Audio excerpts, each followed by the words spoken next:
Hey, what's up guys? It's your boy Nino, back to you with another Nino tutorial. It's been a while guys, so sorry about not putting out some more tutorials, but hey, I'm back with this one right here, and that is on Wix databases.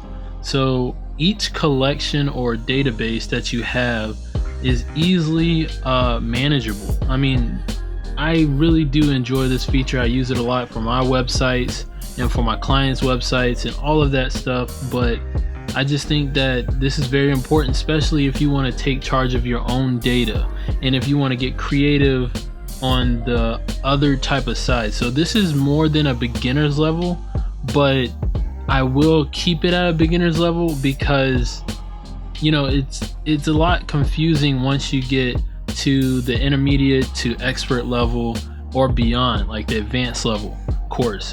So I'm just gonna come at it at a beginner's level, and like for people that don't know so much about it, I am going to dive right in and give you guys a tutorial, just a short sweet tutorial, and yeah, let's go, let's chop this thing up. All right, so for a database, you can easily manage your site content by creating a database collection. Here you can store all of your site's data, including your data you create and data you capture from your visitors. I mean, that's easy and simple.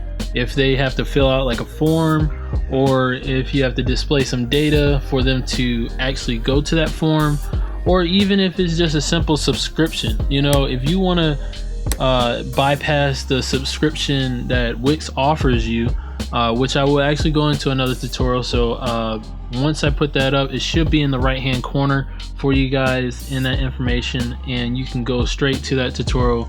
I will say that you can display this data by connecting your collection to an element on your site page, like such as a repeater or such as a button or even text. If you have like one of these text up here, like you can just put that right into a database. So how do you do this? Actually go into this add button, clicking add, scrolling all the way down till you see database, then you click add to site. Once Wix starts to bring all this stuff together, then it will create your own type of data management site. So you click here to get started. If you want to use a preset, you can click this preset. If you want to start from scratch, by all means start from scratch, and that's what I'm going to do today, because that gives you more in-depth actual content instead of getting a preset and just don't know what to do with it, you know. And so let's get started with that scratch. So we're going to start from scratch. Always give the database a recognizable name, and a name that you're going to remember when you use it when on a site. So maybe you say, okay, so this is like a music site, so I want to say let's just do something simple like subscription. So we'll just say subscription.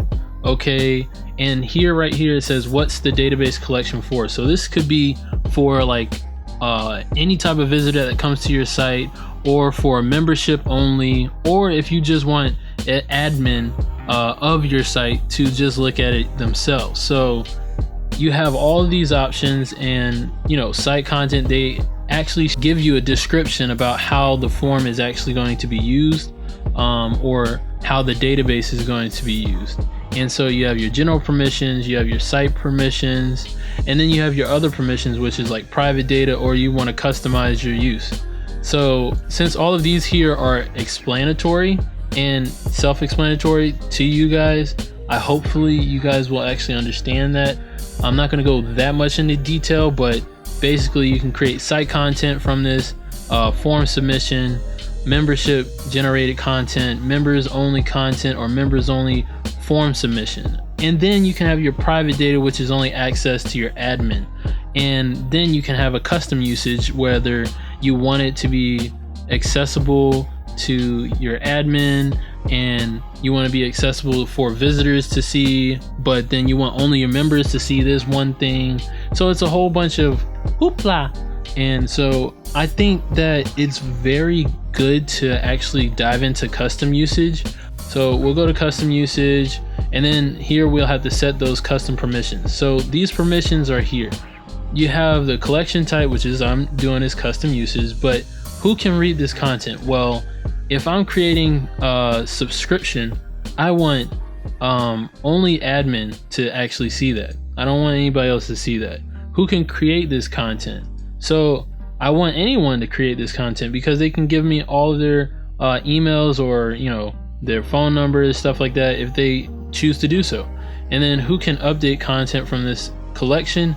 Only admin. I don't want anybody else like a site member author or a site member or anyone that can just go into the database and change things. And then who can delete?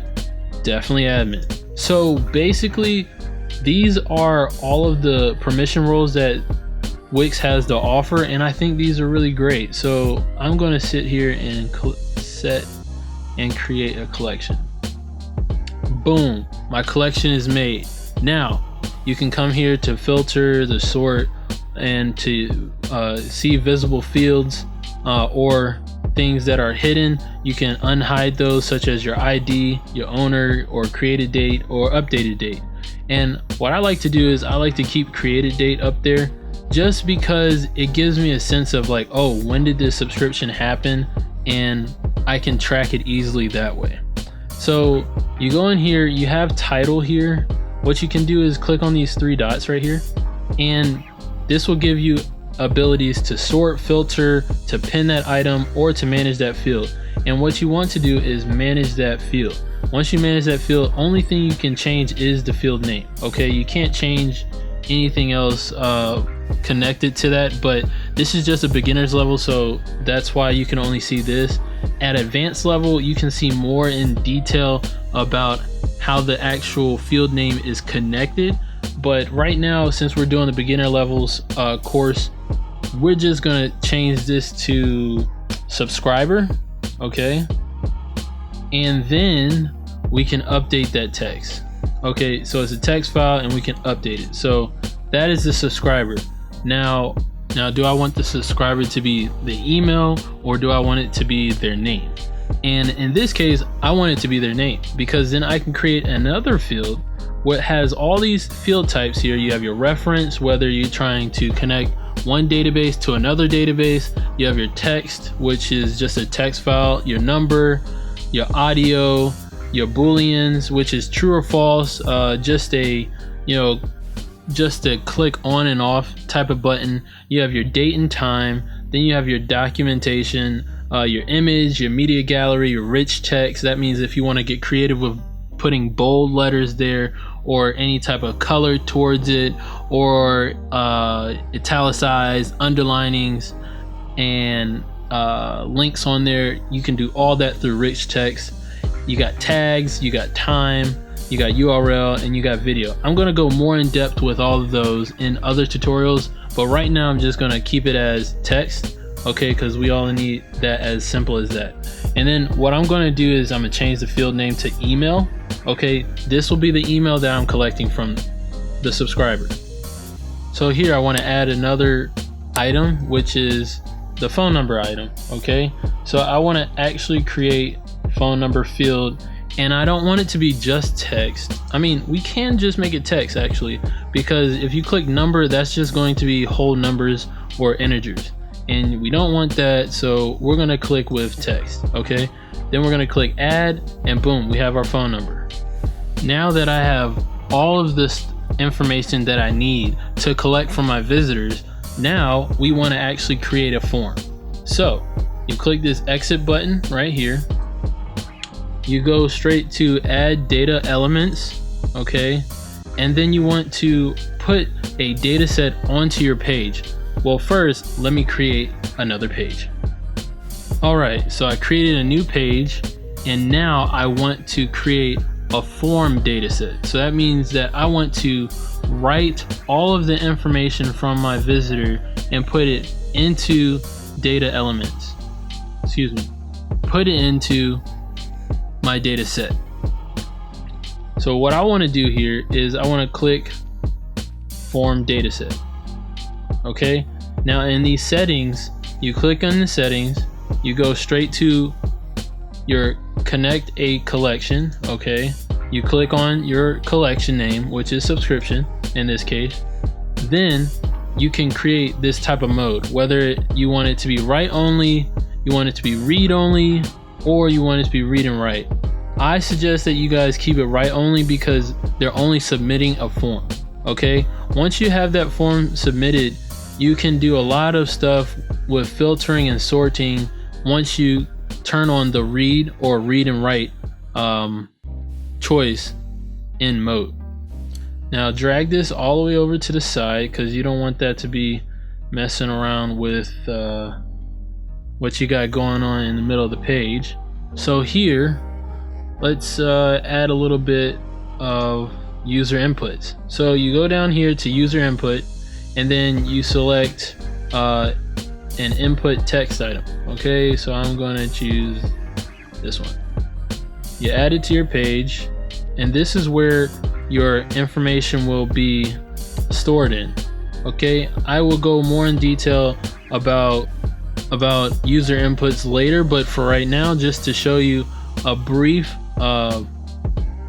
overview of how to connect to your database, I'm just going to show you that.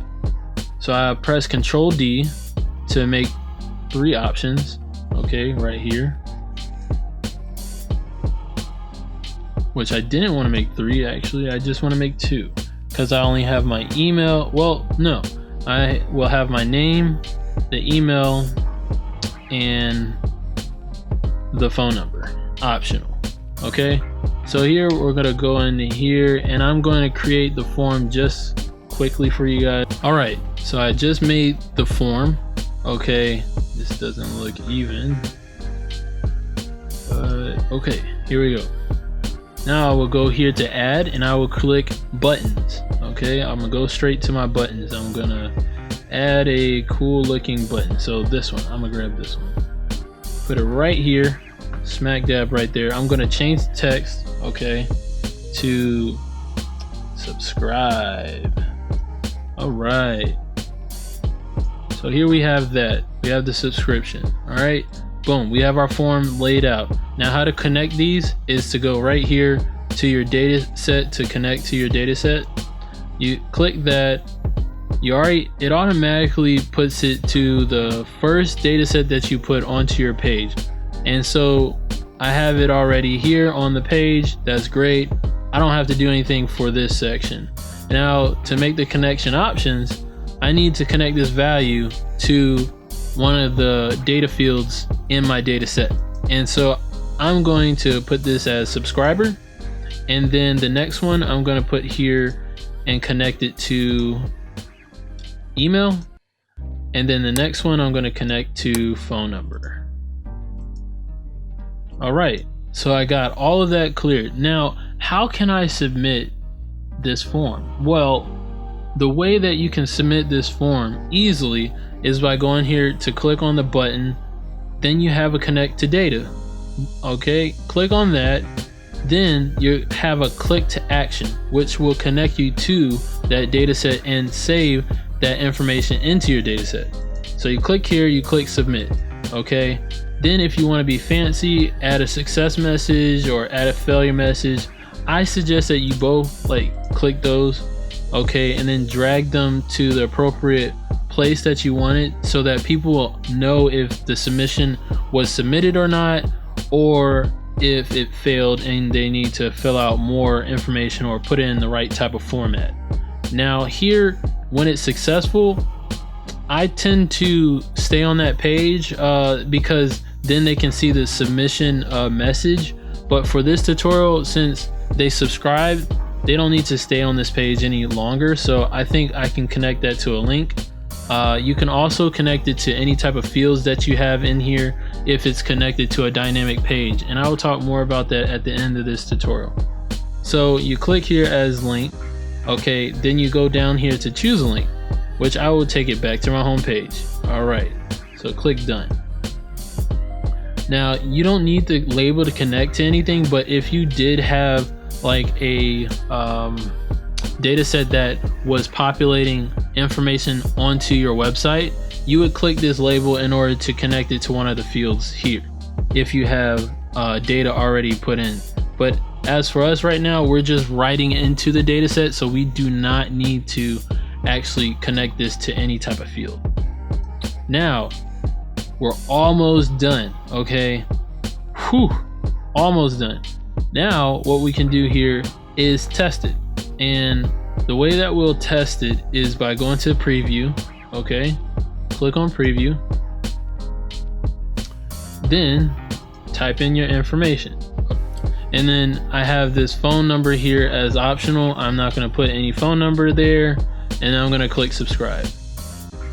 As soon as I click subscribe, I come back to the home page, and boom, it's been submitted. Glad that that happened. Now I can go back to my data set. I can actually go back into that same data collection that I made, and boom. Weird way I spelled it, but yes. So this is complete. All right. Now that I have that, I can go into production mode, which is to just publish the page, and then that will be out there for my viewers to see. But thank you guys for watching, and definitely leave in the comments below what you guys think about this tutorial. If you have any questions, drop it below. And like I said, thank you so much for watching. If you like this video, hit that like button down there, subscribe if you aren't already, and I'll see you in the next video. All right, ciao.